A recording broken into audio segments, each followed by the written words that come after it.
अमरावतीच्या चांदूर बाजार तालुक्यातील शिरसगाव येथील एका उच्च शिक्षित व्यक्तीने आई आणि दिव्यांग भावाला घरातून हाकलवून दिलं असून ते दोघे गेल्या 12 वर्षांपासून नातेवाईकांकडे ओळखीच्यांच्या दारात किंवा रस्त्यावर राहतात। रुक्मिणी अभ्यंकर असं आईचं आणि प्रफुल्ल अभ्यंकर असं दिव्यांग मुलाचं नाव असून त्यांना हाकलणाऱ्या मुलाच्या ताब्यात असणारे हक्काचे घर परत मिळावे यासाठी अमरावती जिल्हाधिकारी कार्यालयासमोर त्यांनी उपोषण सुरू केलंय।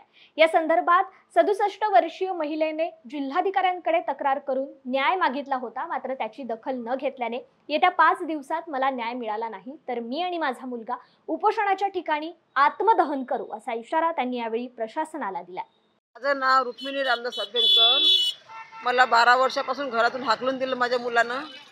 मी 12 वर्षापासून कलेक्टर ऑफिस, उपविभागीय अधिकारी, पोलीस अधिकारी, कमिशनर सगळीकडे गेली, पण मला कोणी पण न्याय दिला नाही। म्हणून मी उपोषणाला तारीख 22/7/2024 पासून जेव्हा मला माझं घर मिळन हक्काचं त्याच वेळेस मी ह्या उपोषणातून सुटका होईन। तशी माझा जीवही गेला तरी चालन, पण मी आता उपोषण तोडणार नाही। माझा मंदबुद्धी पोरगा आणि मी, आमच्यासोबत कोणीच नाही, आम्ही दोघंच मायले का आहोत। तरी प्रशासनानं आतापर्यंत मला न्याय का नाही दिला? या प्रशासनानं आतापर्यंत पैसे घेऊन माझी केस दाबली आणि आता मला म्हणतात की तुम्ही हे उपोषण तोडा, पण मी आता शेवटच्या क्षणापर्यंत मी लढन, तरी माझं घर मला मिळाल्याशिवाय मी उपोषण तोडणार नाही। बस मला एवढीच प्रशासनाला विनंती आहे की माझं घर मला मिळवून द्या।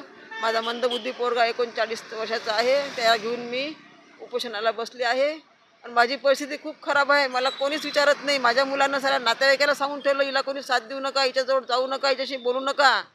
माझा मुलगा, त्याची पत्नी एवढी आहे की त्याच्या पत्नीनं माझ्यावरती खोटे आरोप केले। हिनं लग्न केलं, पण मी लग्न केलं नाही। माझा मुलगा लोकांना सांगते हे शिनाला आहे, हे बदमाश आहे, हिनं दगडे ठेवले, पण असं मी काहीही नाही केलं।